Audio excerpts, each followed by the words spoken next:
Samuel 7, 1 à 6. Introduction. Le temps du réveil est-il arrivé pour notre Église? Y a-t-il des signes qui nous indiquent quand un réveil est nécessaire? Écoutez ces déclarations et jugez par vous-même si nous avons besoin ou non de Dieu pour nous ranimer. Nous avons besoin d'un réveil quand nous n'aimons plus Dieu comme nous l'aimions avant, quand nos intérêts terrestres sont plus importants pour nous que les choses spirituelles, quand nous préférons regarder la télévision et lire autre chose que la parole de Dieu, quand nous n'avons aucune envie de prier, quand nous connaissons la vérité dans notre esprit mais ne la pratiquons pas dans nos vies, quand nous faisons très peu d'efforts pour témoigner aux perdus, quand nous avons le temps pour tout le reste sauf pour étudier la Bible, quand nous ne sommes pas émus devant la parole de Dieu, quand les croyants sont hostiles et ne ressentent pas le désir de se réconcilier, quand les maris et les femmes chrétiens ne prient pas ensemble, quand nos mariages ne font que coexister au lieu d'être remplis de l'amour du Christ, quand nos enfants grandissent façonnés par le monde sous nos yeux et notre patience, quand nous nous préoccupons davantage de l'éducation intellectuelle de nos enfants que de la situation de leur âme, quand le péché est toléré dans l'Église,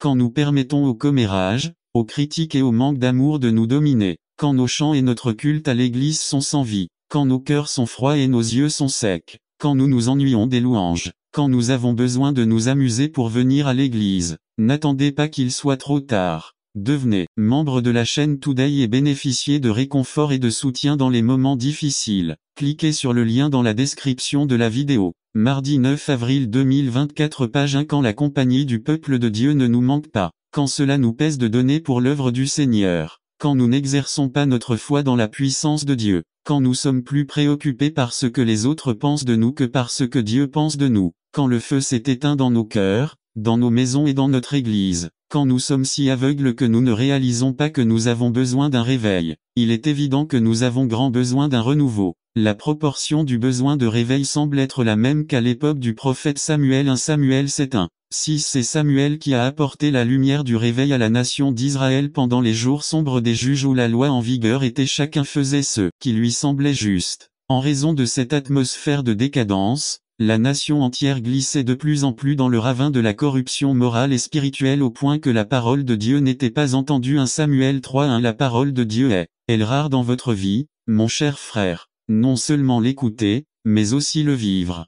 L'adoration de Dieu n'était pas vraie. Ce que les gens exprimaient dans leur adoration église n'avait aucun effet sur leur vie pendant la semaine. Il y a beaucoup d'adorations pratiquées aujourd'hui qui sont vaines parce qu'elles sont vides de la présence du Seigneur. L'adoration n'est pas une fête, c'est une participation avec Dieu pour le glorifier. L'arche de Dieu avait été perdue, l'arche de l'Alliance avait été capturée par les Philistins. Quand Élie entendit cela, il tomba à la renverse, se cassa le cou et mourut. 1 Samuel 4, 17. Où est Dieu dans votre vie? N'avez-vous pas permis à d'autres choses de voler la présence de Dieu dans votre vie? Avec la parole de Dieu mise de côté, l'adoration morte et la présence de Dieu absente, on peut facilement voir les problèmes spirituels qui ont mis en lumière le grand besoin d'un réveil. Tout comme à l'époque de Samuel, nous sommes nous aussi aux prises avec ces problèmes spirituels qui érodent nos vies. Nous aussi, nous avons laissé de côté la parole de Dieu et son culte et alors nous nous demandons où est Dieu. L'histoire du réveil à l'époque de Samuel continue au chapitre 7 où nous découvrons que l'arche de Dieu a été récupérée, ou pour être plus précis, a été rendue par les Philistins. Il se trouvait d'abord dans un endroit appelé Beth-Shemesh, où 50 000 personnes sont mortes pour avoir regardé l'arche d'alliance. De Beth-Shemesh, l'arche fut transportée à Kiriath-Jéarim où elle resta 20 ans. Non seulement l'arche resta à Kiriath-Jéarim pendant 20 ans, mais le peuple la pleura pendant toutes ces 20 années. V2 Et toute la maison d'Israël pleura après l'Éternel. Les gens se plaignaient de quelque chose pour lequel ils ne voulaient rien faire. Bien souvent, nous agissons également de la même manière. Encore et encore, les gens pleurent leurs erreurs et leurs péchés mais une fois les pleurs terminés, aucun acte de repentance n'est possible. N'attendez pas qu'il soit trop tard. Devenez membre de la chaîne Today et bénéficiez de réconfort et de soutien dans les moments difficiles. Cliquez sur le lien dans la description de la vidéo. Mardi 9 avril 2024 page 2 prix. Tout reste pareil. Samuel défie le peuple d'Israël avec la dure réalité de ce qui est nécessaire pour provoquer un véritable réveil parmi le peuple. Samuel semble dire, si vous êtes vraiment sérieux alors voici ce que vous devez faire: revenir, vous retirer, vous abandonner au Seigneur. Et nous, voulons-nous vraiment qu'il en soit ainsi, ou nous allons simplement nous plaindre une fois de plus de la façon dont les choses devraient être? Pour expérimenter un véritable réveil dans nos vies et dans notre Église, nous devons revenir, nous retirer, nous abandonner au Seigneur. 1. Retour au Seigneur, V3 Si tu retournes à Jéhovah de tout ton cœur. Samuel nous dit que pour expérimenter le réveil, il y a certaines conditions. Le mot si est une clause conditionnelle qui signifie que si vous suivez sa parole, Dieu vous délivrera et vous ravivra. Mais d'un autre côté, si vous ne le faites pas, la libération ne viendra pas. Dieu travaille dans les mêmes conditions sur vous et sur moi aussi. Par conséquent, la première condition pour qu'un réveil ait lieu est de se détourner du cœur vers le Seigneur. Samuel appelle le peuple à revenir au Dieu souverain et Seigneur de sa vie de tout son cœur. Dieu ne reçoit pas d'adoration sans enthousiasme, il désire tout son cœur. Jer 3, 10b. Judas ne s'est pas tourné vers moi de tout cœur, mais en feignant. Nos cœurs sont si durs que parfois nous ne réalisons pas ou ne voulons pas reconnaître que nous nous sommes éloignés de là où Dieu veut que nous soyons. Ouvrons les yeux et voyons notre besoin de retourner au Seigneur. Apocalypse 2, 4-5 Notre retour au Seigneur nécessite la repentance, un changement complet d'avis et le fait de tourner le dos au péché. 2. Supprimer l'étrange, retirer du milieu de vous les dieux étrangers et Ashtaroth. La deuxième exigence concerne une action concrète: enlever, jeter. Samuel met les gens au défi de se débarrasser des autres passions et sentiments du cœur qui s'égarent facilement. Ils adoraient des idoles et des images taillées dans la pierre et le bois. Dieu avait été remplacé par de faux dieux et un culte perverti. Je comprends que les dieux de notre temps ne sont peut-être pas faits de pierre et de bois, mais ils sont bien réels et se battent constamment pour dominer nos cœurs. Argent, travail, temps, plaisir, etc. Ils peuvent rapidement devenir des dieux dans nos vies qui nous contrôlent et nous possèdent.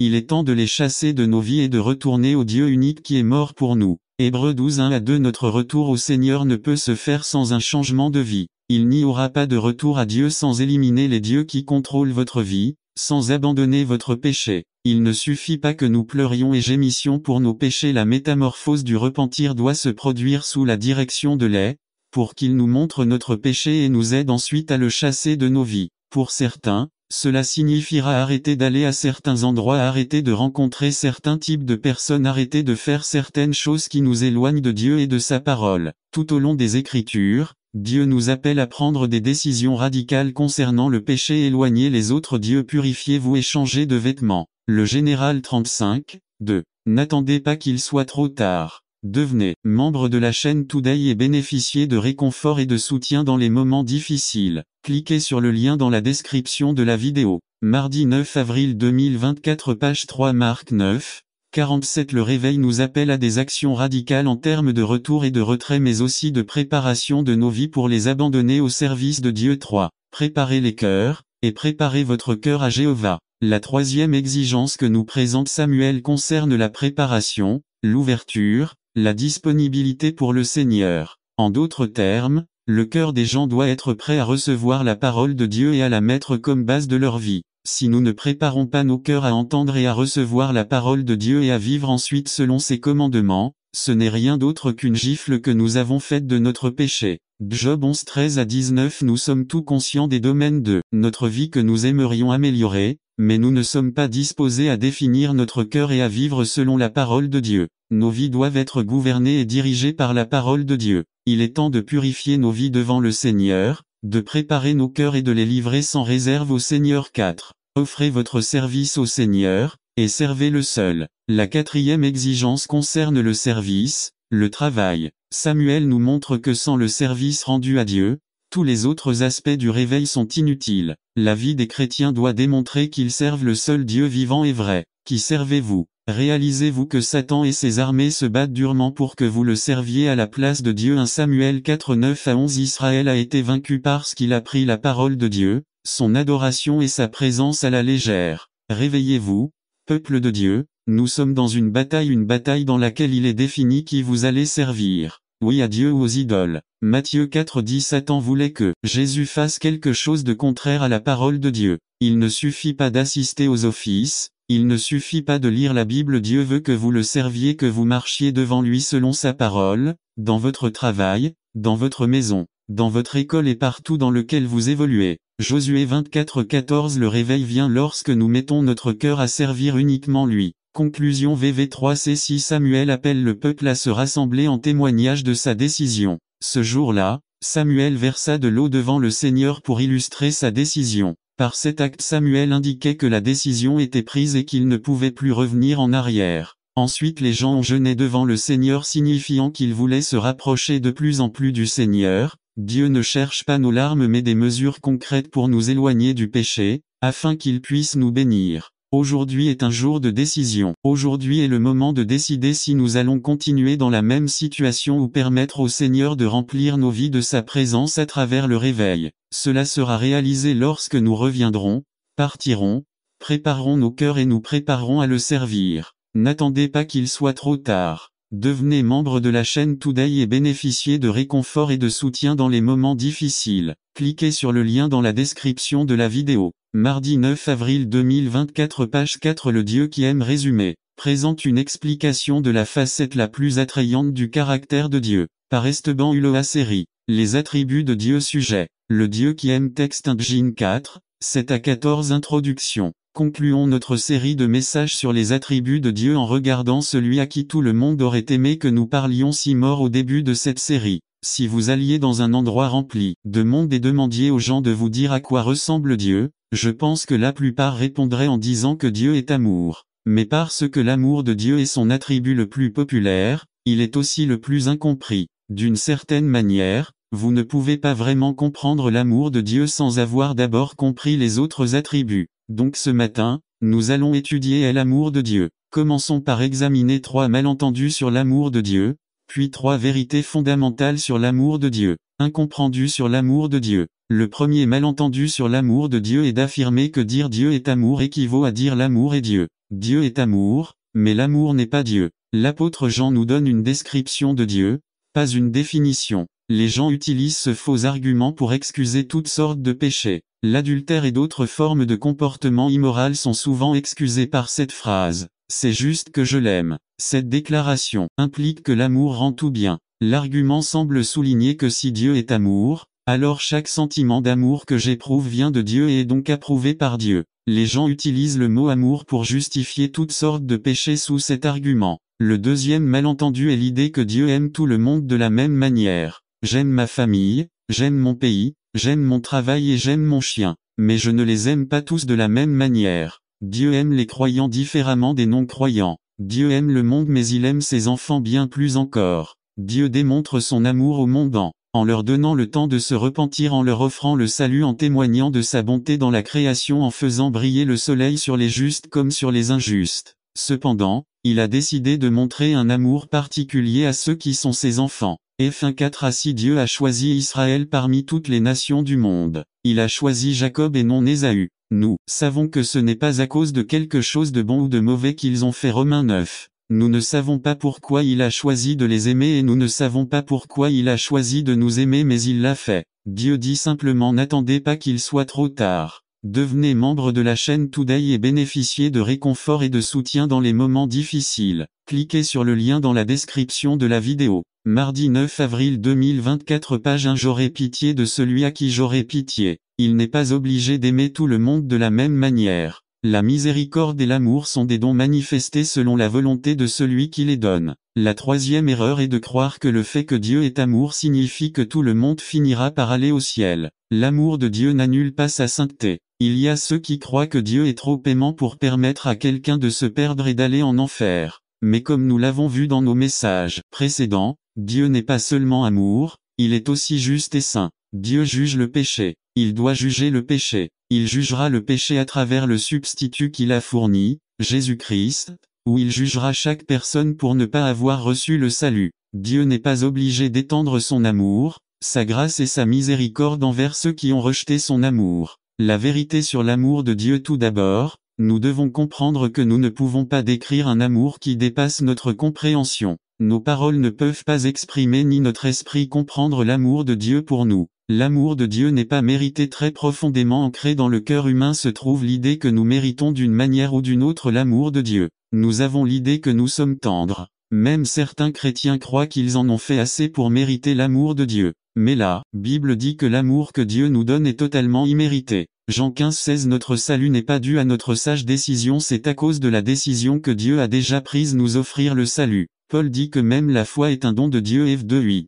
Voyons comment l'apôtre Jean le décrit dans 1 Jean 4 9 à 10. Nous ne sommes pas aimés parce que nous avons aimé Dieu. Le témoignage des Écritures est clair, nous n'aimions pas Dieu, nous le détestions. Pourtant, il nous aimait quand même. Paul a écrit, Tite 3 3 à 5. Dieu ne nous aime pas parce que nous aimons. Il ne nous aime pas parce que nous sommes bons. Il nous aime, parce qu'il a choisi de le faire. C'est totalement immérité. L'un des passages les plus précieux sur l'amour de Dieu se trouve dans Romains 5 6 à 8. Avez-vous remarqué ce que ce passage dit de nous? Il dit que nous étions faibles, impies et pécheurs. Nous devons toujours nous rappeler que nous avons été sauvés par la grâce seule, et cela devrait nous garder humbles devant Dieu. Ne pensez jamais que vous le méritez. Vous ne méritez pas le salut. L'amour de Dieu est sacrificiel dans presque tous les passages qui parlent de l'amour de Dieu. Vous pouvez lire sur le sacrifice du Christ. La mort de Jésus-Christ a été l'expression la plus courageuse et la plus tangible de l'amour de Dieu. Jean dit que Dieu nous a aimés et a envoyé son Fils pour être la propitiation pour nos péchés.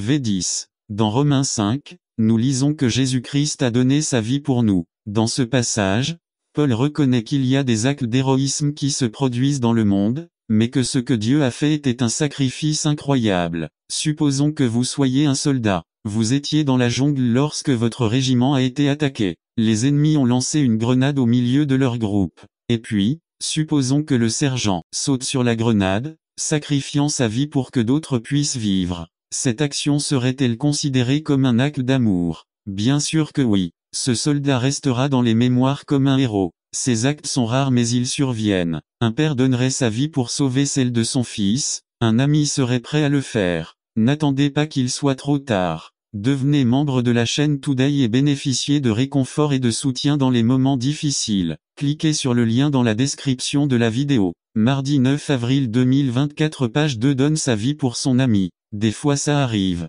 Supposons maintenant que vous fassiez partie du même groupe d'hommes. Mais maintenant, vous êtes emmené prisonnier dans un camp. Une équipe de secours arrive et libère les prisonniers. Supposons qu'un groupe de soldats ennemis attaque. Un des secouristes prend une grenade et la lance au milieu des soldats ennemis qui s'approchent. Supposons maintenant que le même sergent saute sur la grenade pour sauver ses ennemis. Que penserions-nous? La plupart du temps, nous ne saurions pas quoi penser. On aurait pu penser qu'il serait devenu fou. Ou peut-être se demanderait-on s'il n'a pas été un traître, car il nous est difficile de concevoir un tel amour. Pourquoi un homme donnerait-il sa vie pour ses ennemis? Cependant, l'apôtre Paul dit que c'est le genre d'amour que Dieu a eu pour nous lorsqu'il a envoyé Jésus-Christ mourir pour nos péchés. Nous ne devons jamais oublier. Dieu a décidé de nous aimer, il n'avait pas besoin de nous. Dieu a décidé de vous aimer quand vous étiez son ennemi. Dieu a décidé de vous aimer à un prix très élevé. La grâce de Dieu est gratuite, mais elle n'est en aucun cas bon marché. L'amour de Dieu est éternel. Il est peut-être un peu difficile pour nous de saisir l'idée de l'amour de Dieu car tout ce que nous avons connu est l'amour humain.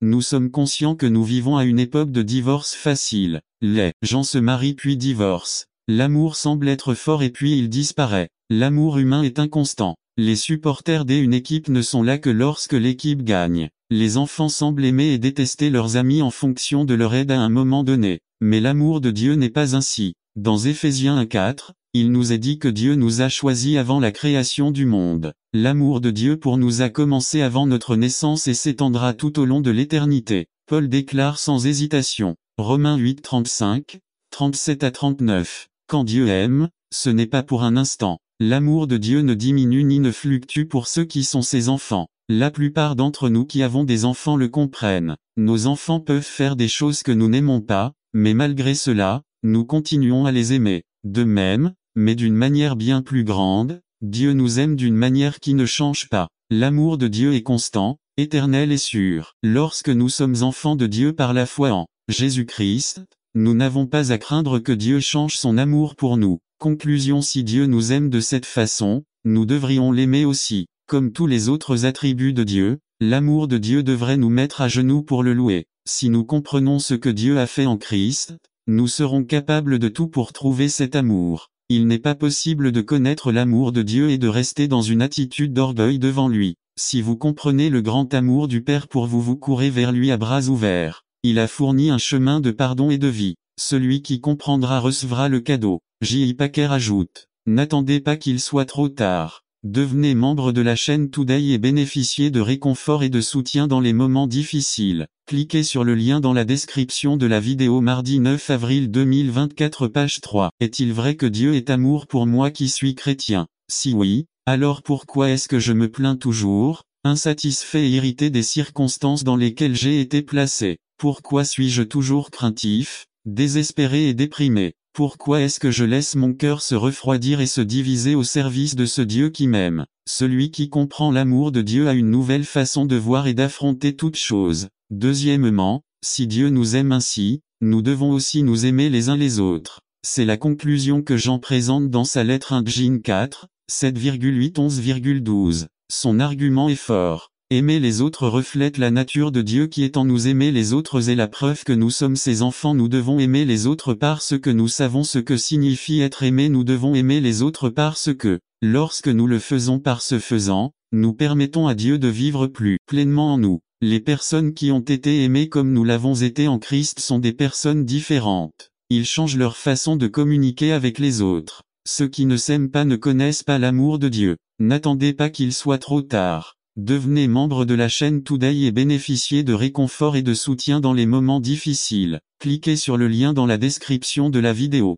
Mardi 9 avril 2024 page 4 Fidèle et vrai résumé. Présente une description de la fidélité et de la véracité de Dieu. Par Esteban Ulloa série. Les attributs de Dieu thème. Fidèle et vrai texte. L'âme 3, 23 à 26 Introduction. Nous vivons à une époque où la plupart des gens croient que mentir est un péché. Cependant, c'est un péché que presque tout le monde commet. Une étude réalisée révèle que le Bolivien typiquement a au moins un tiers de ses interlocuteurs. Observons à quel point la vérité est malmenée dans notre société. Dans le domaine de la publicité, presque toutes les publicités sont une exagération ou une distorsion. De belles publicités nous parlent de produits merveilleux. Dans de nombreux cas, il s'agit d'une pure tromperie. Essayer de distinguer la vérité du mensonge dans ce que disent les gens est devenu une chose quotidienne. Pensons à tout ce qui apparaît à la télévision. De nombreux mensonges sont présentés comme étant la vérité. La même chose se produit sur Internet. Les gens assument une fausse identité lorsqu'ils se cachent dans les forums de discussion.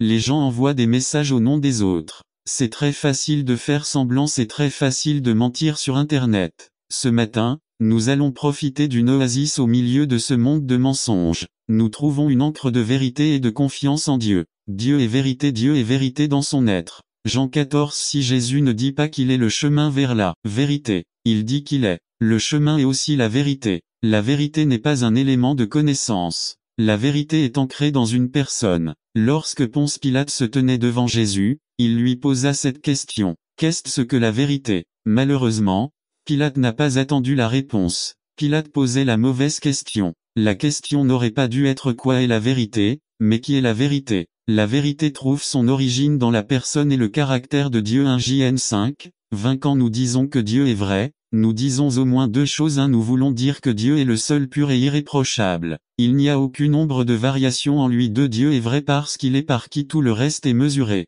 Vous ne le savez peut-être pas, près de Paris, en France Sèvres, les prototypes de toutes les mesures sont conservés. Par exemple, le kilo qu'ils ont là-bas est la mesure exacte avec laquelle il faut comparer toutes les autres mesures de poids dans le monde. Ils y ont aussi le compteur de mesure. Il s'agit d'une barre en laiton avec des marquages qui donnent la mesure exacte pour toutes les mesures de longueur. Le but de ces mesures est qu'il y ait un endroit où elles peuvent être comparées et qu'il n'y ait donc aucune variation dans nos poids et mesures. Ces objets métalliques sont donc la mesure des poids et des longueurs. Dieu est la mesure de ce qui est précis et fiable. Dieu dit toujours la vérité. Jésus dit, Jn 17 15 à 17 Ce que Dieu dit et tout ce qu'il a guidé les auteurs des Écritures à écrire est vrai. Dieu nous a donné des promesses et des instructions. N'attendez pas qu'il soit trop tard. Devenez membre de la chaîne Today et bénéficiez de réconfort et de soutien dans les moments difficiles. Cliquez sur le lien dans la description de la vidéo. Mardi 9 avril 2024